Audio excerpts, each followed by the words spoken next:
Hello നമസ്കാരം, എല്ലാവർക്കും today gold rate Kerala എന്ന യൂട്യൂബ് ചാനലിലേക്ക് സ്വാഗതം. എല്ലാ ദിവസത്തെയും സ്വർണ്ണവില വളരെ നേരത്തെ കൃത്യമായി അറിയാൻ ഈ ചാനൽ സബ്സ്ക്രൈബ് ചെയ്യുക. തൊട്ടടുത്ത് കാണുന്ന ബെൽ ഐക്കൺ കൂടി അമർത്തിയാൽ ഞങ്ങൾ അപ്ലോഡ് ചെയ്യുന്ന മുഴുവൻ വീഡിയോയും ഉടനടി നോട്ടിഫിക്കേഷനായി ലഭിക്കുന്നതാണ്. ചില ദിവസങ്ങളിൽ ഉച്ചയ്ക്ക് ശേഷം സ്വർണ്ണവിലയിൽ മാറ്റം വരാറുണ്ട്. അങ്ങനെ വരുന്ന മാറ്റം കമന്റ് ബോക്സിലൂടെ അറിയിക്കുന്നതായിരിക്കും. അതുകൊണ്ട് നിങ്ങൾ ഈ വീഡിയോ കണ്ടതിന് ശേഷം തീർച്ചയായും കമന്റ് ബോക്സ് കൂടി ഒന്ന് പരിശോധിക്കേണ്ടതാണ്. കേരളത്തെ നടുക്കി സ്വർണ്ണവില പുതിയ റെക്കോർഡുമായി കുതിക്കുന്നു. US പ്രസിഡന്റായി ഡൊണാൾഡ് ട്രംപ് അധികാരത്തിലെത്തിയതോടെ സ്വർണം ശക്തിയാർജിച്ചു. ട്രംപിന്റെ പുതിയ പരിഷ്കാരങ്ങൾ ആഗോള സമ്പദ് വ്യവസ്ഥയെ തകിടം മറിക്കുമോ? നിലവിലെ ഇറക്കുമതി തീരുവ ശക്തമാക്കിയതോടെ പുതിയ വ്യാപാര യുദ്ധങ്ങൾക്ക് സാധ്യതയേറെയാണ്. ഇത് സ്വർണ്ണവിലയെ സ്വാധീനിക്കും. സ്വർണത്തിന്റെ അപ്രതീക്ഷിതമായ കുതിപ്പ് സാധാരണക്കാരെയും ആഭരണപ്രേമികളെയും തളർത്തുന്നു.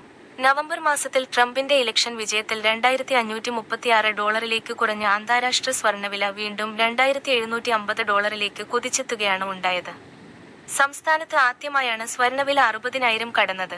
രാജ്യാന്തര വിപണിയിലെ മാറ്റങ്ങളും ഡോളർ ദുർബലമായതും അടക്കമുള്ള ഘടകങ്ങളാണ് സ്വർണ്ണവിലയെ സ്വാധീനിച്ചത്. സംസ്ഥാനത്ത് സ്വർണ്ണവിലയിൽ ചാഞ്ചാട്ടം തുടരുന്നു. നിങ്ങൾ ഇതുവരെയുള്ള മുഴുവൻ വീഡിയോകൾക്കും നൽകിയ സപ്പോർട്ടിന് നന്ദി. ഈ വീഡിയോക്കും നല്ലൊരു ലൈക്ക് തരുമെന്ന പ്രതീക്ഷയോടെ ഇന്നത്തെ സ്വർണ്ണവിലയിലേക്ക് കടക്കാം. സംസ്ഥാനത്ത് ഇന്ന് ഒരു പവൻ സ്വർണത്തിന് 60,200 രൂപയ്ക്കും 1 ഗ്രാം സ്വർണത്തിന് 7,525 രൂപയ്ക്കുമാണ് വ്യാപാരം പുരോഗമിക്കുന്നത്. സ്വർണ്ണവിലയിലുണ്ടാകുന്ന മാറ്റങ്ങൾ അപ്പോൾ തന്നെ കമന്റ് ബോക്സിലൂടെ അറിയിക്കുന്നതാണ്. അതുകൊണ്ട് നിങ്ങൾ ഈ വീഡിയോ കണ്ടതിന് ശേഷം തീർച്ചയായും കമന്റ് ബോക്സ് കൂടി പരിശോധിക്കേണ്ടതാണ്. നിങ്ങൾ ഇതുവരെയുള്ള മുഴുവൻ വീഡിയോകൾക്കും നൽകിയ സപ്പോർട്ടിന് നന്ദി. എല്ലാ ദിവസത്തെയും സ്വർണ്ണവില വളരെ നേരത്തെ കൃത്യമായി അറിയാൻ ഈ ചാനൽ സബ്സ്ക്രൈബ് ചെയ്യുക.